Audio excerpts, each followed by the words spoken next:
these two distinguished guests. And we'll begin with B.E Boykin, who is a native of Alexandria, Virginia, special to me because my family is in Reston, Virginia, and she comes from a musical family. Currently an assistant professor of music at the Georgia Institute of Technology. She holds a BA in music from Spelman College, an MM in sacred music from Westminster Choir College, and a Ph.D. from Georgia State University. Boykin has been commissioned and collaborated with several organizations, including a number of ACDA divisions, the Minnesota Opera and the Kennedy Center. I'm particularly pleased to announce that she is composing an anthem for Cincinnati's Knox Presbyterian Church, where I hang out, that will be premiered in May 2023. Welcome. Jason Alexander Holmes has been the artistic director of the Cincinnati Boy Choir since 2019. In previous positions, he has served as the Board of Educational Programming, as Director of Educational Programming of the Boston Children's Chorus, and taught students in grades 7 through 12 at the Rochester, New York School for the Arts. Committed to implementing culturally responsive practices in music education, Jason is well known for innovative programming that celebrates the cultural context. He has given workshops and conference sessions on this topic at professional development seminars, schools, and music education and choral conferences. Jason holds degrees from the Eastman School of Music and Ithaca College. B.E. and Jason, welcome. We look forward to your session. Well, thank you. Thank you. Thank you. It's good to be here. Shall I share our screen now? I think so. Do this. There we go. And of course, as always happens on Zoom, I shared my screen and lost everybody. Hold on, let me find you all again. Cool. Okay, there we go.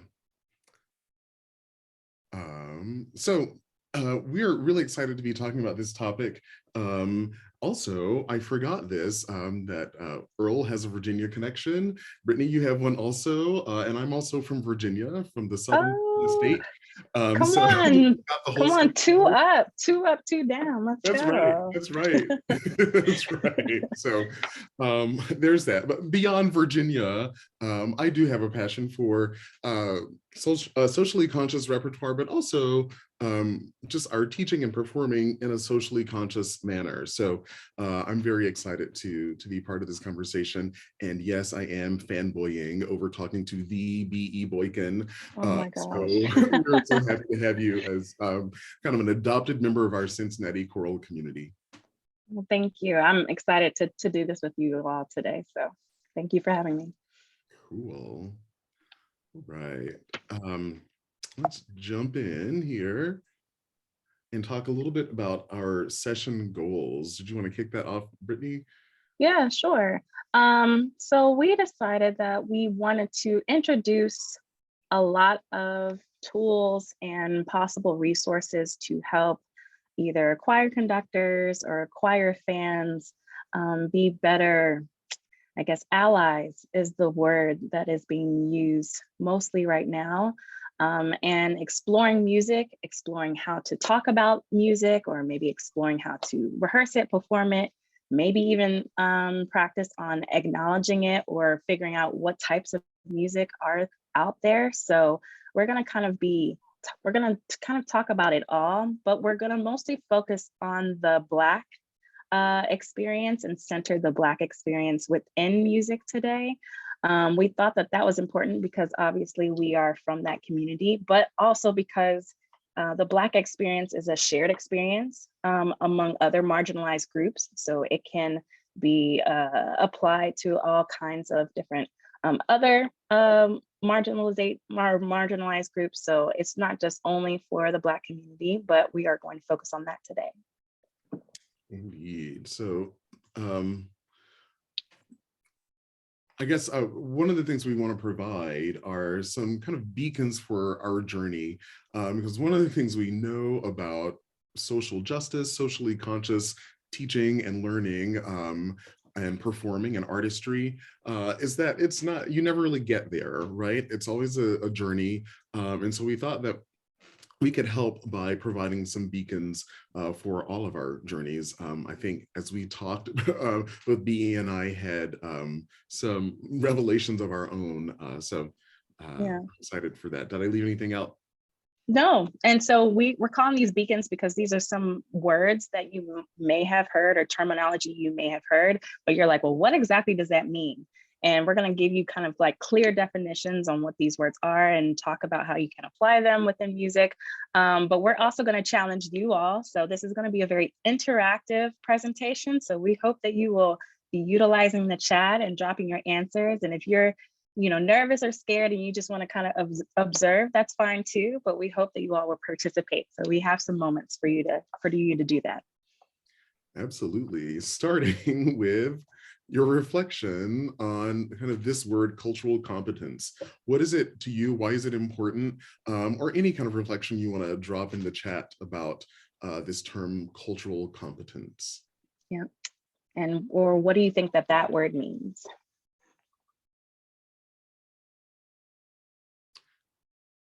And I'm going to stop sharing really quickly. I'll come back to sharing, but I still have no clue where everybody is on the screen. So oh no. to find you all again, please. Thank you.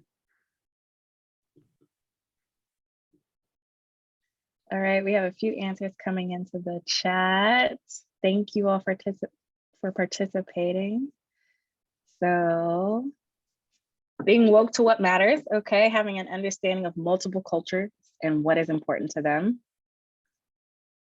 Awesome. Okay. And Jason, did you find us? I'm still looking. Okay. Yes, I do. I have you now. Yay. Yay. Okay. Cool. Awesome. Good answers. Thank you all for your answers. Those are really good. And let's see the definition that we're going to use today. Mm-hmm. But I think everyone pretty much is on the right track. Absolutely. So I'll just pardon my reading from the presentation, but sometimes it's nice to say things out loud. The ability to effectively and empathetically work and engage with people of different cultural identities and backgrounds in order to provide safe and accountable spaces for dialogue and discourse. Cultural competence is relevant in all fields of work, education, and informal social interactions. I'm just going to make a quick connection to a session yesterday with Ariane, who was talking about his students at the Choir School of Delaware, and how one of the things that one of their goals is for them to be aware of their own culture, but also, when they finish with their program, have awareness to be respectful and knowledgeable about cultures other than their own. So kind of applying that awareness to many different cultures. Yeah, and we thought that this would be important for us and for our session today, because as it's relevant to all fields of work, especially music, because music encompasses so many different things and it can encompass so many different cultures. It's important to be aware of what we're singing about and maybe what you are conducting and what you are practicing and what information you can share with your students and vice versa. And being advocates of creating that space in your rehearsal spaces to encourage cultural competence and maybe asking students to contribute to that knowledge, but cultural competence is definitely one of those beacons. Absolutely. Let's move on to the next beacon here. Empathy versus sympathy. What are your thoughts about that, or how would you describe those differences? Right, because if you remember from the previous term, it's had an emphasis on empathy. And so there is a difference. And so we want to be sure that we're aware of the difference between empathy and sympathy. So if you don't mind, go ahead and drop them in the chat. Let us know what you think. What is the difference?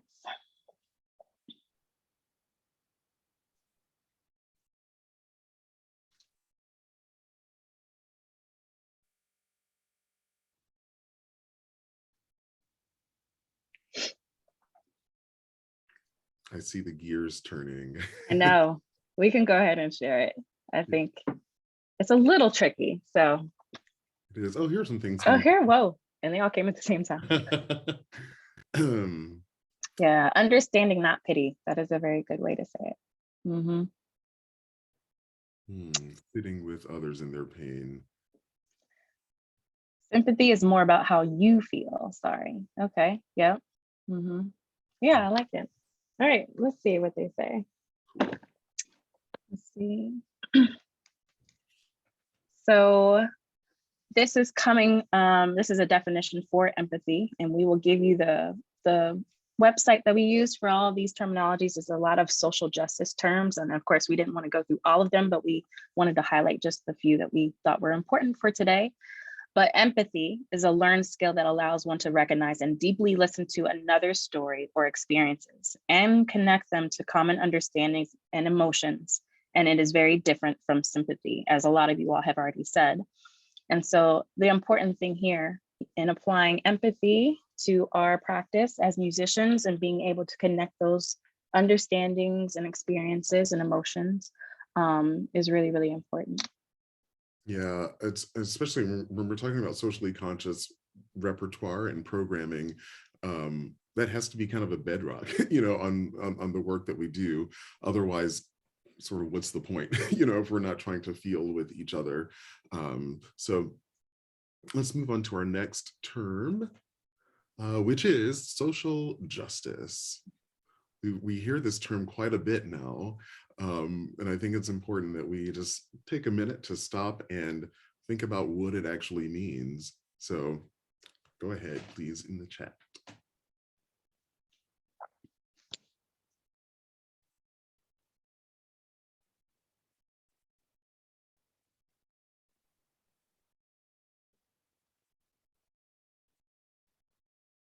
And thank you all for being willing to share in the chat this way. There's nothing, as you all know, there's nothing more awkward than asking a question and hearing crickets. So. And then, of course, there's no wrong answer or no graded answers today. So there's no wrong answer. That's so right. Thank you all for being willing. Advocating for equity, yeah. And then this one, wealth, opportunities, and privileges within a society. Yeah. So this is the term that's gonna lead us into discussions specifically about music. So thank you all for sharing your responses. So we'll go ahead. Yeah. Cool. Yep. So basically what you all were saying, equity and the equal distribution of resources and opportunities in which outside factors that categorize people are irrelevant. I love that last piece, in which outside factors that categorize people are irrelevant, right? Really always thinking about what humans need, regardless of those outside factors. So. Yeah, and if you think about what some of those outside factors are, it could be the social constructs, it could be anything, but the point is, in regards to social justice, that those things should not matter. It should be equal distribution of everything. And I'll just add that I think it's very natural for humans to categorize all things, right? To categorize our food, to categorize our, sports and activities, and to categorize other people. I think that's a natural thing that we just tend to do. We like to put things in categories. Where we have to take the step further is to be add hierarchy to those categories and say that because you're in this certain category, you must not need X, or you're not worthy of Y. So that's that kind of extra step after acknowledging that kind of natural human tendency. Right. I mean, because when you think about it in regards to music, we have our categories, we have our genres, we have our different styles of music, and that's how we, to your point, kind of keep things organized. But is there also a inner hierarchy that is in place? Are there systems of oppression in doing that and categorizing music that way? And are some musics being left out? So that is why we are excited about this conversation today. Yeah, absolutely. Okay, let's move forward. So what we're really trying to do with this slide is compartmentalize the way that we think about socially conscious repertoire and socially conscious programming. B.E, why don't you take this? Because sure. These 4 Ps are yeah, I kind of just created this, I guess, process. So the first step I thought would be to pinpoint, and this is all in regards to if you were to think about one piece, right? There's a process I think that you should go through in order to kind of see like, well, how is it kind of coming about? And that is step one, pinpointing or recognizing or acknowledging what is the piece? What is the piece that you may have had interest in? And what is the intention behind it? So I think step one is probably the most important, because I think in order to get to step four, which is ultimately the performance, you have to kind of go through this process. So acknowledging and figuring out, well, why do I want to do this piece? Or why should my choir do this piece? That's step one. Then step two, practicing it. And there's a lot of different things behind that, but I'll let Jason kind of touch on practice and research and all of that and what that would mean. Yeah. One thing that is important to any kind of musical preparation is like knowing what you're talking about, knowing the style, knowing the historical context, knowing the musical context, the social context of that piece of music. And it's something that we do pretty automatically with our like Western classical composers, right? It's something that our music history sequences just do, right? It's kind of just part of what's the norm. And what we're basically saying is that we have to apply that to everything, right? I'll say something that I think we've all heard, right? The choirs that sing in styles that they haven't studied, and it sounds really weird, right? Because they are not applying those that musical context to appropriately. So those are kind of some of the things that come into play when we're talking about the practice and the preparation. Yeah. And I would also like to add, sometimes that context is painful, depending on the piece. And in this case, if we're going to talk about Black music and particularly like spirituals, we know, yes, America has a very dark history in regards to that time. And sometimes people are uncomfortable talking about it. It feels painful on both sides. And it's just a matter of figuring out, okay, well, how do I do that? How do I try to be sensitive? How do I try to still include, my students or maybe other colleagues? How can I reach out to them for help? But I think ultimately the effort needs to be there. And so that's going to be part of the part two. The effort, the research, the context, that's going to be part of your practice and preparation of whatever piece. And then step three, programming. I know sometimes people like to use program notes. I think that that's perfectly fine if you want to give program notes and explain to your audience then why you are performing said piece. I always think that that's really nice. And if you don't want to include program notes, if you feel more comfortable speaking, I know I don't. But I know some conductors, they can just talk, on the whim and explain why they are doing said piece and maybe give a little insight into the rehearsal practices. I always think that that's great too. But that would be step three. And step four is just doing it. Ultimately, just actually performing it, doing it, and going through with the performance. So those are our kind of step-by-step process. I'll take you through kind of that process with Brittney's piece or B.E.'s piece, Stardust, that if you were at the Freedom Center concert on Sunday, you heard the Thomas More Women's Choir perform that piece beautifully. It was so well done. And in addition to hearing it performed beautifully, I think you would have seen a personal connection, with each one of the singers to this piece of music. I am programming this piece for, yay, TMU for being here. Hi, Troubles. Hi. Yes. Yes. I'm programming this piece for Cincinnati's Martin Luther King Chorale for our MLK program this January. And so I can talk about my process of kind of the what and why of that piece. First of all, pinpointing that for this program, we're not going to sing a song about the wind, right? Because it's the MLK program, right? So we need to sing a song that fits with this this theme and with this this within this context of speaking about social justice, nonviolence. And so that was me pinpointing my intention, and it also helped me pinpoint the kinds of pieces I was looking for. Now, I recognize this is a unique situation where the goal is very specific, right, to be part of this program. So it might take a little more doing, right, to pinpoint your intention if this is part of a more generalized program, or if you're programming a socially conscious work in your generalized programming. So then the practicing. We just started that last week, and we started by reading the text. And reading the text a couple times and finding those personal connections, even with adults, especially with adults actually who have lived some of this. So reading the text and then kind of finding the hook of the piece, which I think is the Kumbuba Yali, which I love. It's stuck in your mind in the best possible way. Again, doing our musical practice, right? And there are some stylistic considerations to think about when you're doing that piece, that you're not going to sing it in the exact same way that you would sing Brahms, unless you want to sound strange. So you have to think about some style.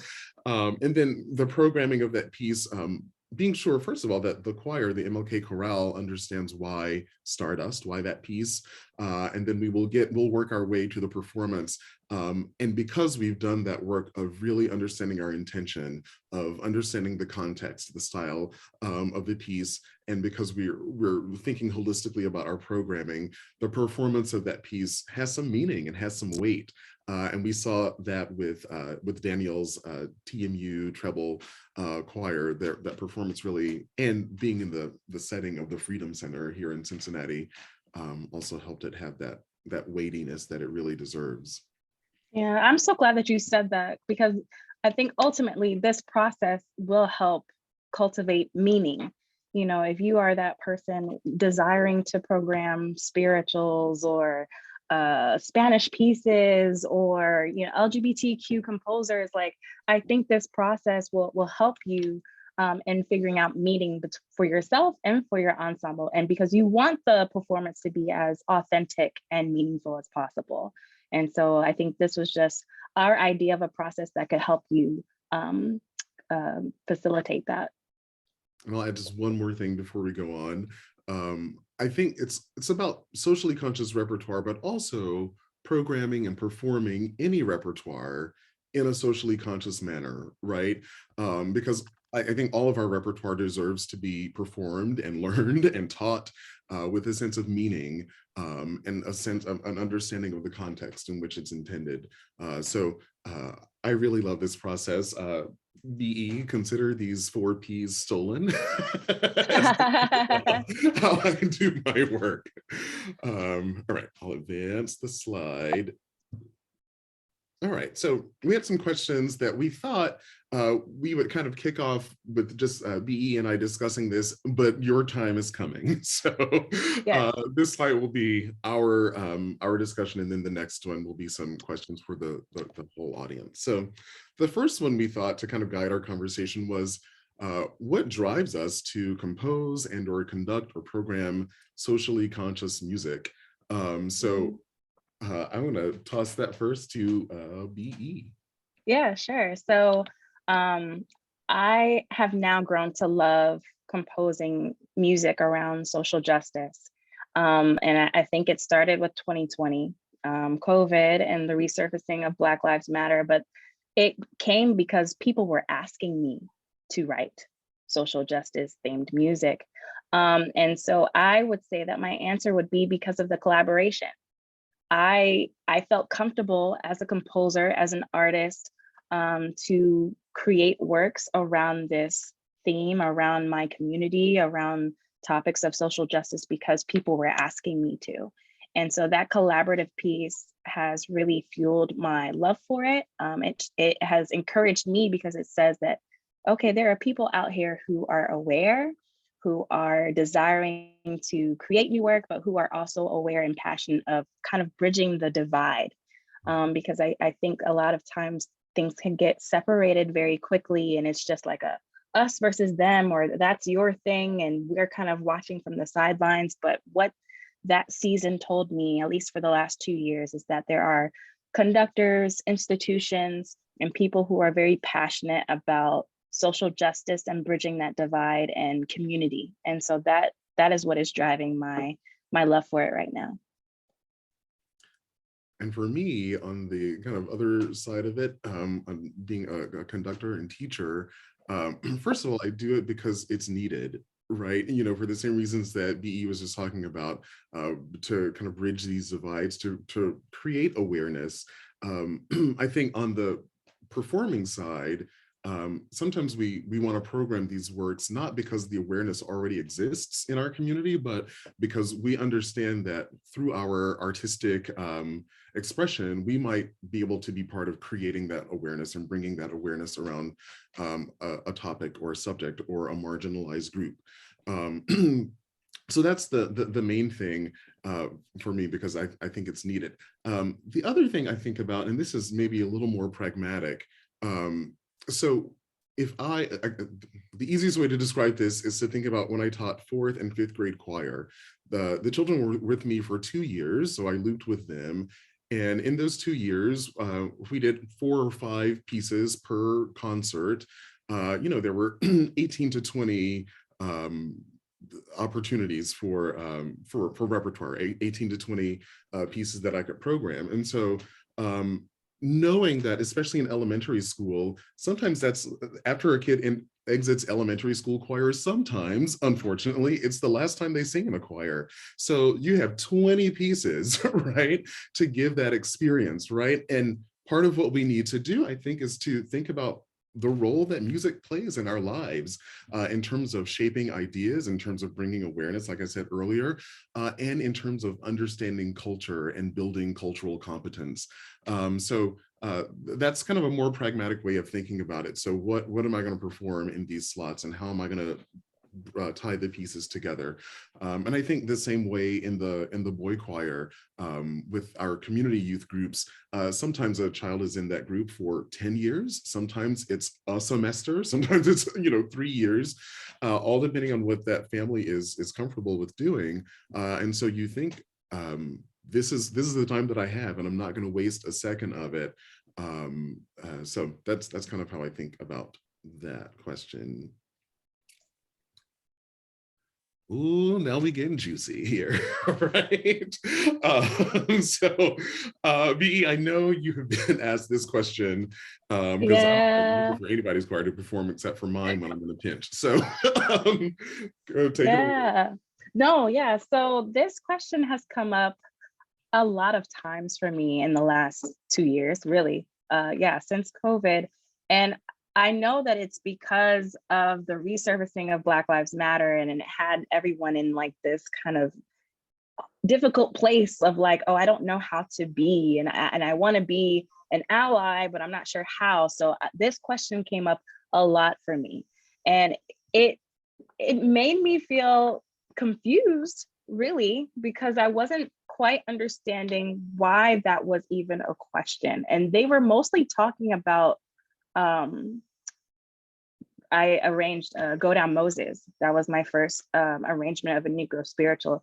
And so most of the questions were around that. So it was like, okay, is it okay for me to perform your arrangement of your Negro spiritual?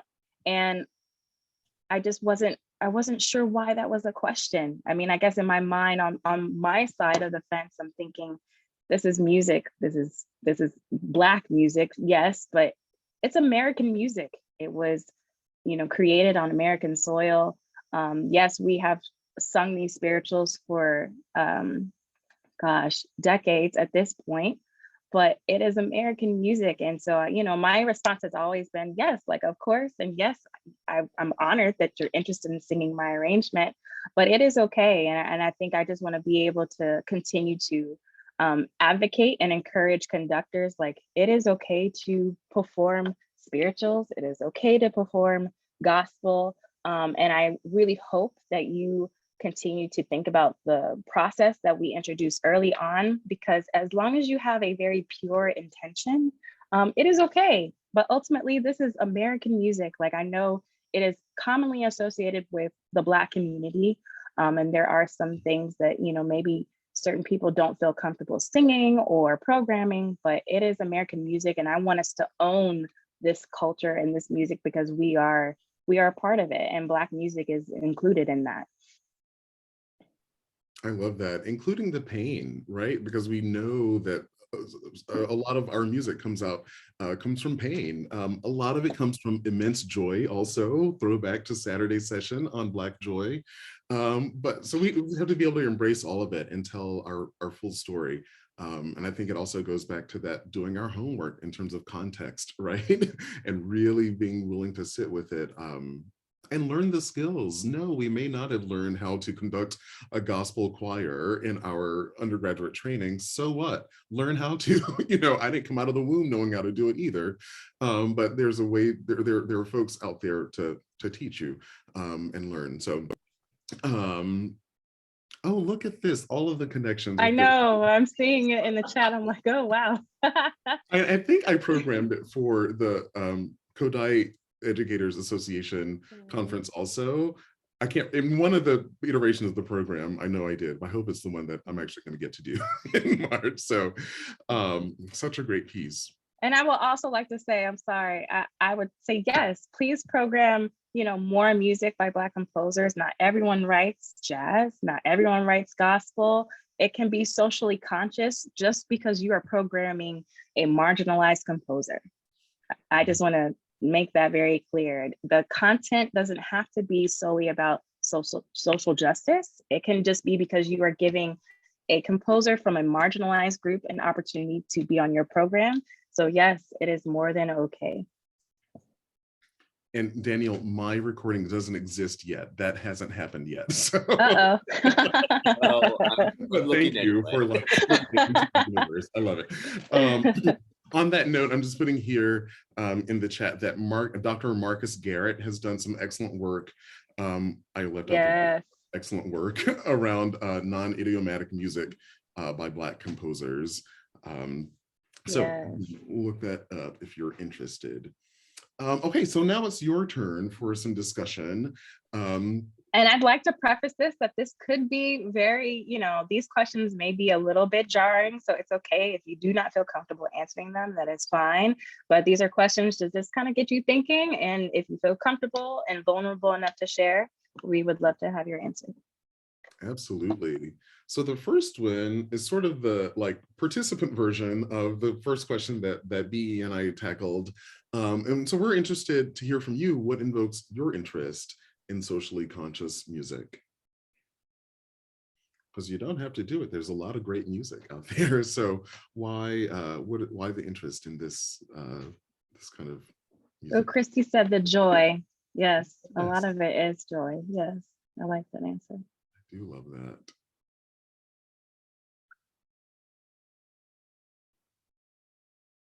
During the presentation on Saturday about Black Joy, Tiffany Cooper from the symphony also talked about, you know, she was talking about the joy that a Black family might feel, or any family really, but in this context, a Black family might feel, you know, seeing their child graduate, you know, that immense joy that you will hear at the graduation. And sometimes people will like complain about the loud cheers, and I'm like, what? You know, if they're proud of their kid, let them be proud of their kid. And I feel the same way about Black musical expressions, because sometimes it is just overflowing with joy, and sometimes it feels like it's overflowing with sound. And I would venture to say that we have earned that joy as a people in this country. So dive deep with us. So I'm going to read some other answers. It gives me a sense of for the struggles of other cultures, and I love to see oh, sorry. And I love to see the way they can be transferred into a powerful message to the world. I love it. I love it. Yeah, it's good. In which cultures can share their stories.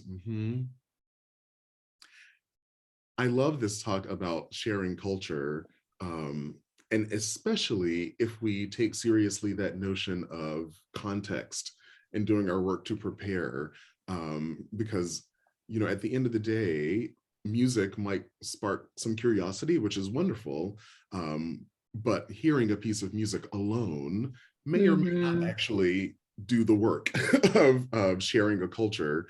But once you dig deep and start to understand that context, I think it absolutely does that. Absolutely. This reminds me of an album cover before most of you were born by a folk singer whose name you probably do know, named Pete Seeger, sorry. And the name of the album cover was Dangerous Songs. Mm. And so, of course, they were things like Humpty Dumpty, or, you know, they were ridiculously straightforward songs. But I don't know, the idea of socially conscious music has been around a good while, and it's a good phrase to keep turning around in our minds, as far as I'm concerned. I agree. Thank you. I think Thank you. anything that encourages consciousness or awareness is it's so necessary, right? So that we don't find ourselves going through the motions. Jamie put here, because cycles of injustice will perpetuate themselves unless they're Mm. interrupted by conscious interventions, which I Yeah. love. Good point, Jenny. Good point. And I Yeah. agree. Sorry, we got to recognize the people you know, who deserve to be recognized for their work, for our work. Absolutely. Cool. Yeah. Thank you for your answers. Absolutely.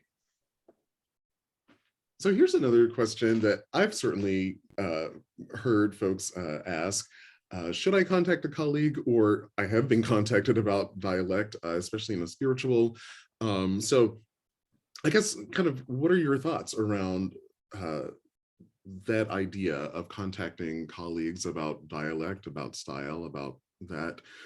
B.E, do you have any other things to say about this question before we? No, yeah. So I was just going to give a few examples. So, like, you know, in case some people don't know what we mean by that. So sometimes spirituals have words that sound similar to, like, chillin', as opposed to children. You know, so it's a matter of that. But sometimes a lot of them have more than others.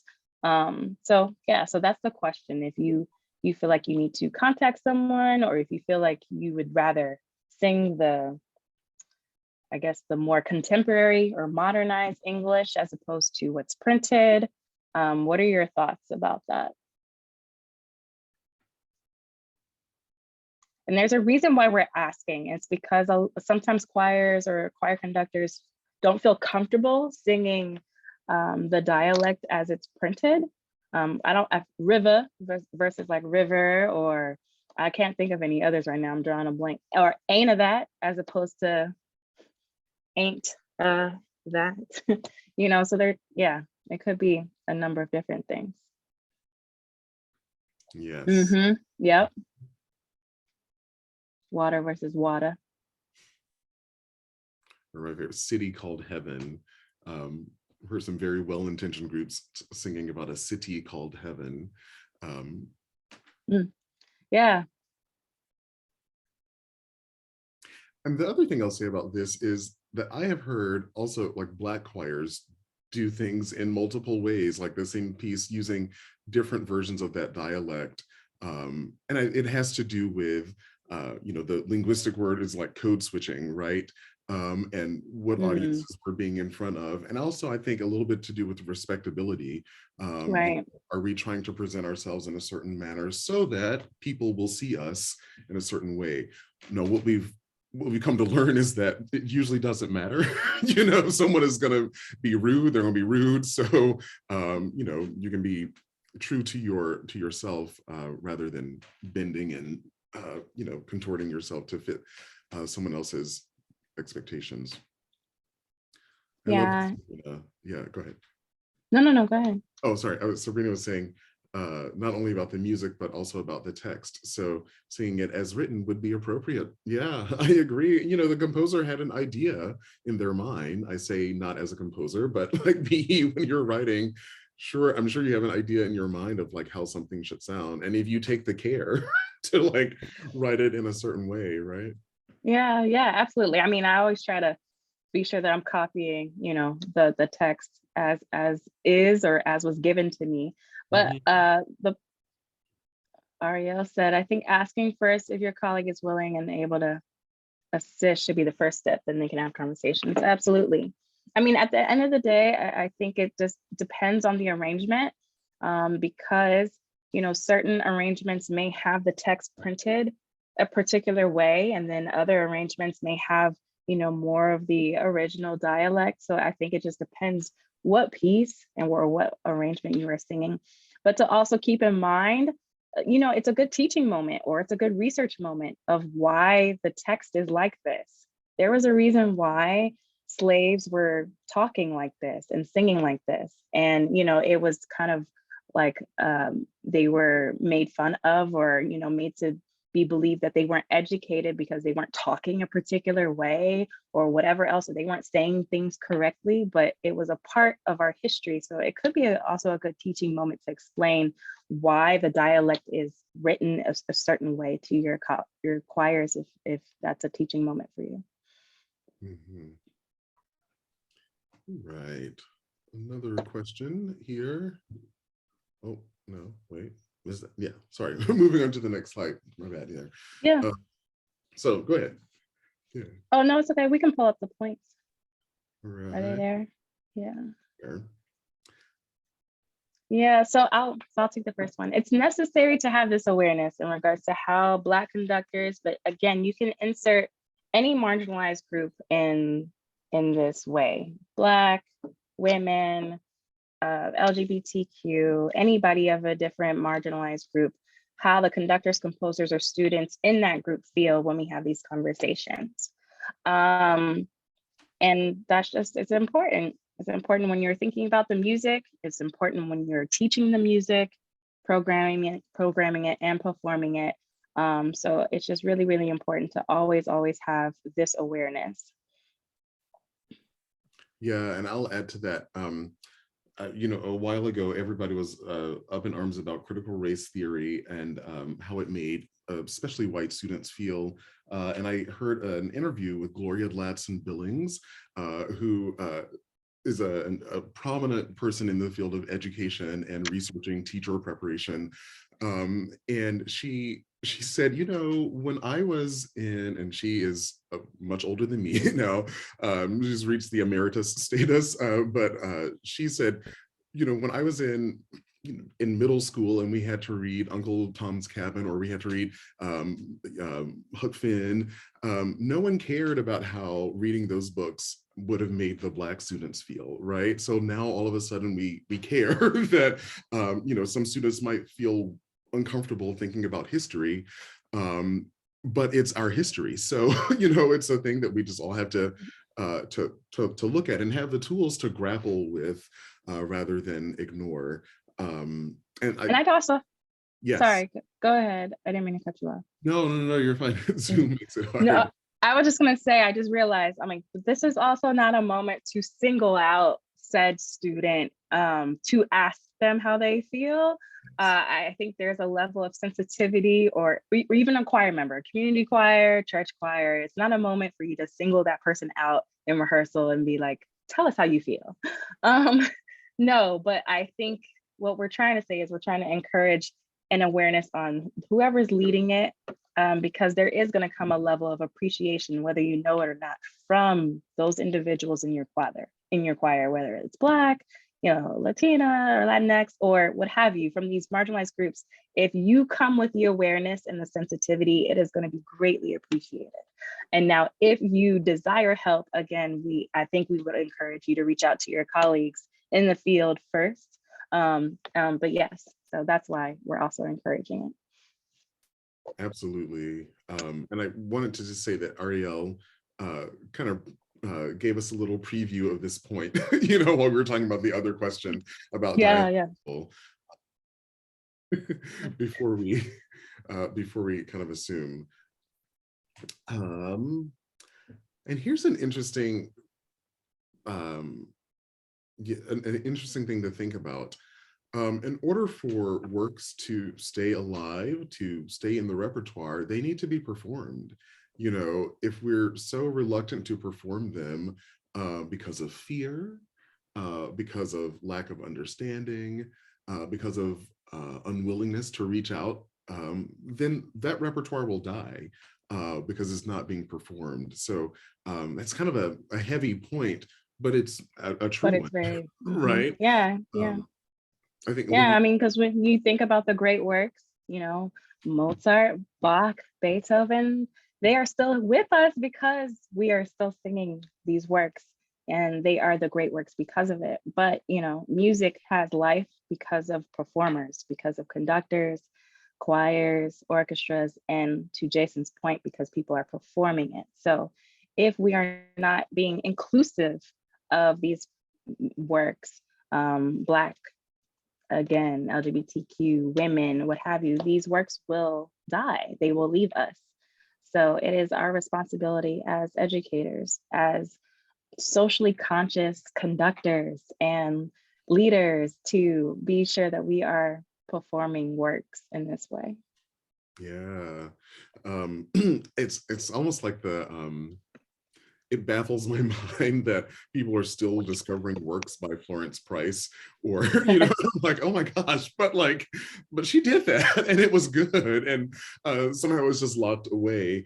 But it's where we are, and I think it's a good source of encouragement to keep doing this work and to keep digging and finding the works that we can feature. Yeah, this is an interesting quote. If you want to talk about it a little bit. Yeah, sure. Unknown person, but we will not apologize for embracing our culture and acknowledging our history. And I just thought that that was just a really interesting quote because, again, we're talking about works and works having life. And if our culture is really American culture, everyone should be embracing this music. Everyone should be embracing the culture and acknowledging the history, but we can do that through our programming, through our singing, through our creating music. Like, that's how we do it. And so, but I think it's going to take all of us. Agreed. All right. So we're going to have a few minutes for any questions, and then we are going to drop a few titles because obviously we do want you to have some repertoire before you leave us. But if anyone has any thoughts or questions before we show you those resources, yeah. Amy, go ahead. Yeah. So I just dropped something in the chat. First of all, thank you so much. This is so informative and so helpful. I appreciate the opportunity to hear you both. So I am a professor of music education. I taught elementary music for a long time. And the way that I came to this work was because my undergraduate music education professor at the University of New Mexico was very involved in multicultural music education at the time. And then my Ph.D. Advisor was Patricia Sheehan Campbell, also very heavily involved in multicultural music education. And then eventually I kind of got more involved in not just multicultural music education, but thinking about social justice in music education and culturally responsive teaching, which is actually completely different from multicultural education. Anyway, that's just a little history about who I am for people that don't know me. As a white teacher of teachers, I've noticed that a lot of my students and a lot of white teachers are really afraid of appropriation, as they should be. I mean, we don't want to appropriate. They have a hard time kind of drawing a line between appreciation and appropriation. And I was wondering if you might speak to that from your perspectives. Yeah, I just have a quick question for your question though, Amy. Do you think that that appropriation is centered around Black music, or is it all music? It's usually music of marginalized populations. So I've heard it with Native American music, specifically Black music also. I remember I actually had a white student in my office, and he was he was a student of jazz, and he wanted to include this Black music in his lesson plan. And I said, of course, yes, go for it. He said, well, I didn't think I could use it because it's not my music. And he broke down crying. It's not my music, he said. I said, it's okay. It's okay. You can still share music. There's all kinds of music that's not your music that you can still share with your students. Go ahead, Jason. I think first it's very important to acknowledge that sometimes we will get things wrong. And that's not to make it a pass, but like I can't not perform music because I'm afraid of getting it wrong. Hopefully, you know, with the importance of building relationships with students and with community, when we get it wrong, hopefully there are people in our community who will let us know and we can do better. So that's the first thing I want to put on the table. And I've certainly made blunders, you know, myself, and I'm still here to tell about it. And I started teaching once social media was a thing, so like it's survivable. But the other piece of it is going back to that context, right? So I think it's so important for any music to be able to justify why we program it. For any music, because someone might come to you and say, Mozart has been dead for hundreds of years. Why are we doing this round by Mozart? And we need to be able to justify that. Also, you know, I think sometimes we get a little tired of advocacy in music education because we say, well, the math teacher doesn't have to advocate. So what? This is the world we live in. So that advocacy, I think, a crucial piece of that is, you know, being able to say, this is why I'm doing this piece of music, and learning when you mess up, right? Okay, so this piece is actually way too sacred from this particular culture's liturgy to perform at my winter concert. So I won't do it again, right? And I will find other things that are representative. So that's kind of my very surface level take on it so far.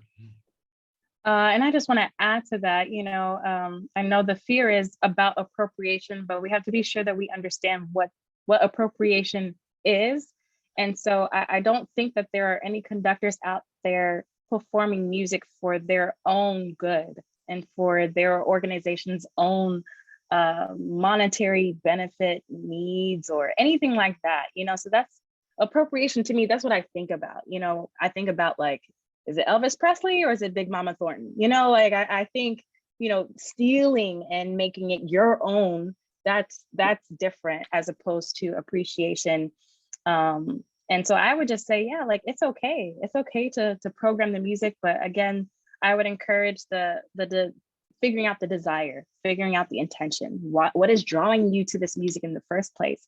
Because honestly, the intention is probably the thing that people want to know more than anything. What, like, was it the soul? Because obviously we know about Elvis. He was drawn to the soul of those people singing in the Black church, and it transferred into his music. So I think if we're able to have the conversation, or if conductors are able to really talk about what drew them to particular works, whether that's in rehearsal and you're sharing that with your students or sharing it with your audience, I think that's going to help the anxiety around, oh, I'm appropriating something that's not of my community. But yeah, I would just say, be honest. Let us know what drew you in. I love that, because I think it's so easy in conservatory to like forget about what drew you into music.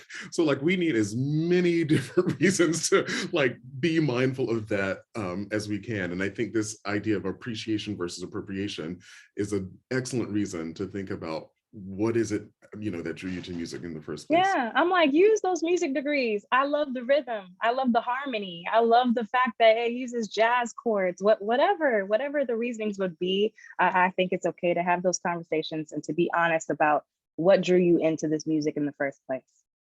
Cool. Thank you. Yeah. Thank you. I see Great another question here.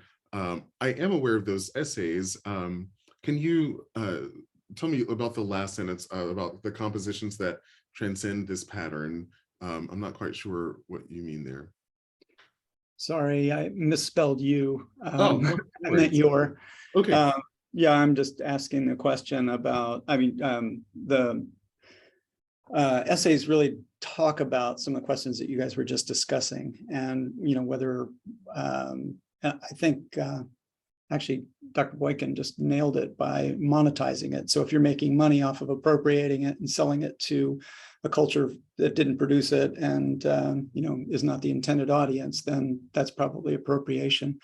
But he kind of goes into the question of is it even possible for Oprah Winfrey or even Beyonce, or the example he gives in the essay is Whitney Houston getting booed off the stage at the Grammy Awards for basically whitening Black music. And so I just wonder if it's possible, in sacred music composition, to make something that's really authentic, but is also, acceptable to a wider audience that will embrace it and understand it.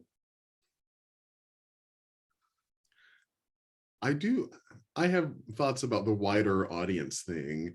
And I'm going to be just very to the point, straightforward here, and say usually when I hear that, what I think the person is actually saying is whiter audience, right? Wider audience equals whiter audience.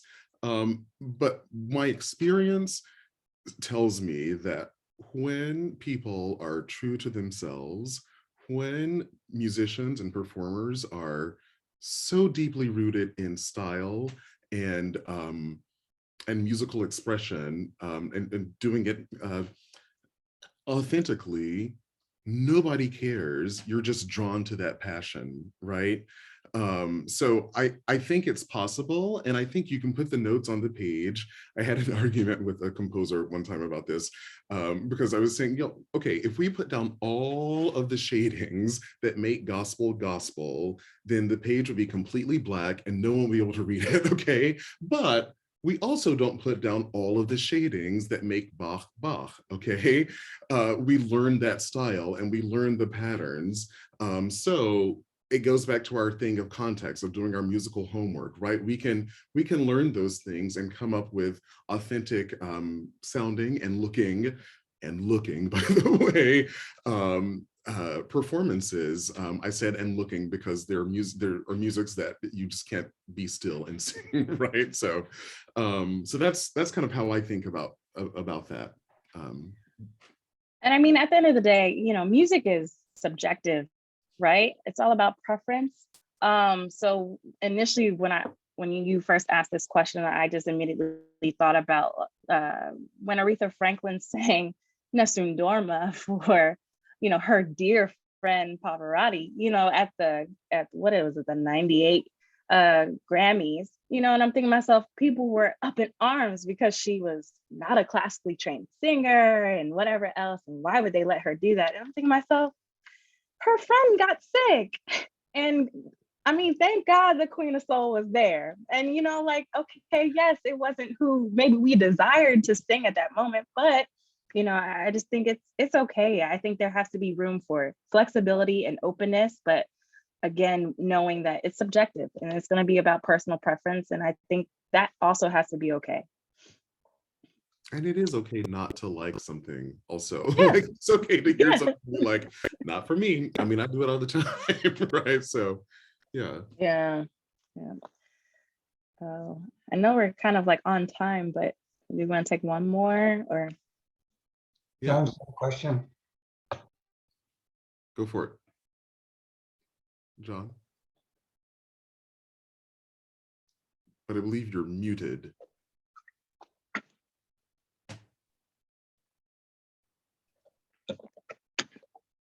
Okay, so coming at this, and I apologize for being late, but William Barber, who's the co-founder of the Poor People's Campaign with Jesse Jackson, is in Cincinnati, and he had a meeting for almost all pastors and educators, and I had to do that.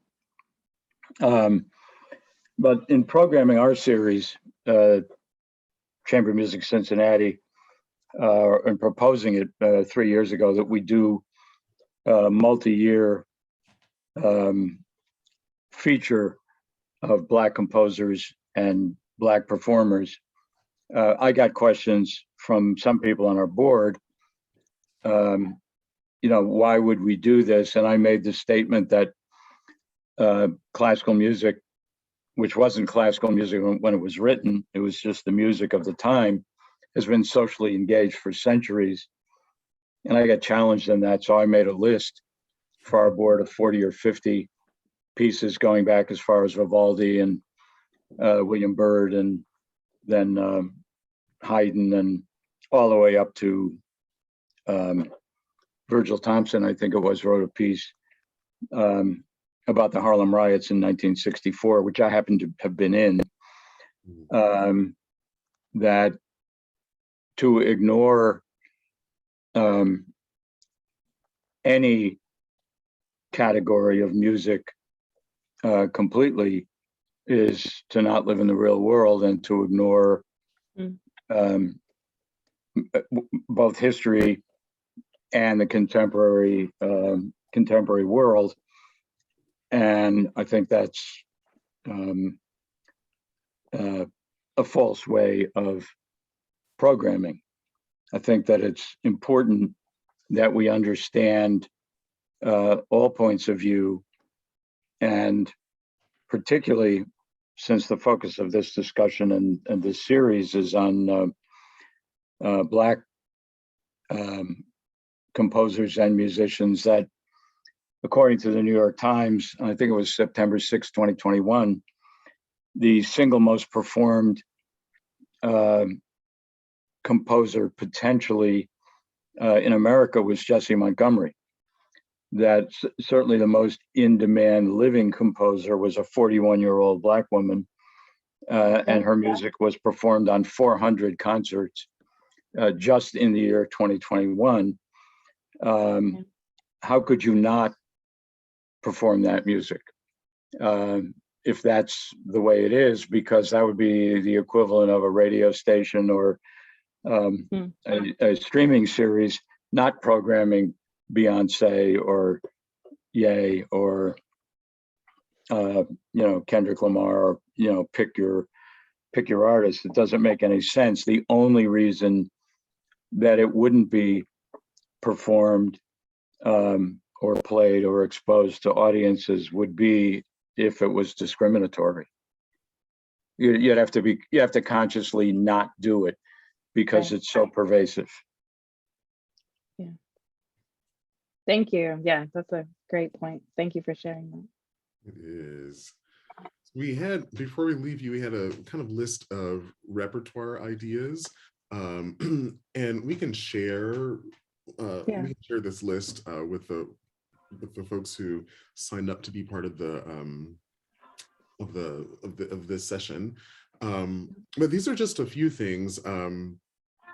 Brittney laughed and said that she was going to get in trouble with graphite because I'm pushing her music. But listen, it's a great piece. It was my idea to put it on there. If there are any graphite eyes in the room, it was my idea to put it there. I also love the Justice Choir Songbook because it's a whole collection, and most of the pieces in there can be performed with really flexible voicing, which, as we come back to singing in choirs post-COVID, flexible voicing is my friend.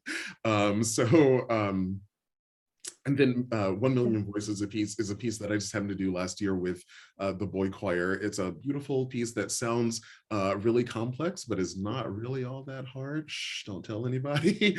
But then I also love the work of Melanie D'Amour, who is a singer, songwriter, teacher, conductor, activist, all the things.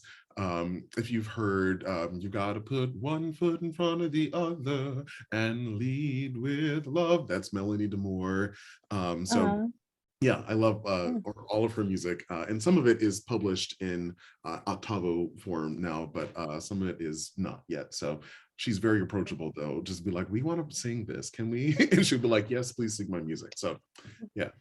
And shameless plug, since Jason's put it on there, Stardust is available in treble and TTB. And now SATB. Thank you to Jason and Raina for the for the encouragement for that. So yes, it is available in a lot of different voicings. I added Freedom Trilogy to the list because I just remember that that's just a very, it's a very older kind of mid-90s piece, but it's a combination of like Amazing Grace, Sia Hamba, and it's just really, really beautifully written for treble voices. And the obvious Lift Every Voice and Sing. I think that is just, it is the most American anthem that we have, and we don't have time today to explore as to why that is, but it is an American anthem and everyone should be encouraged to sing it and sing it with their choirs. There are a lot of very accessible arrangements out there. I think Alan Poe is the one that comes to mind, but of course, in the Black community, Roland Carter's is a legend. And if you are looking for being adventurous, Roland Carter's arrangement is the arrangement for us.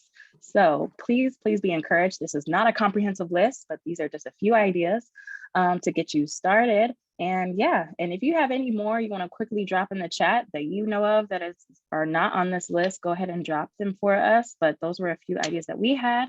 And then we'll quickly show you our resources before we let you all go. And those are just a few of the websites. A lot of them are championing Black music, Black performers. The African American Art Song Alliance is good for solo voice things if you're looking for solo voice, but all the others pretty much have databases and resources for choir music if you're looking for that.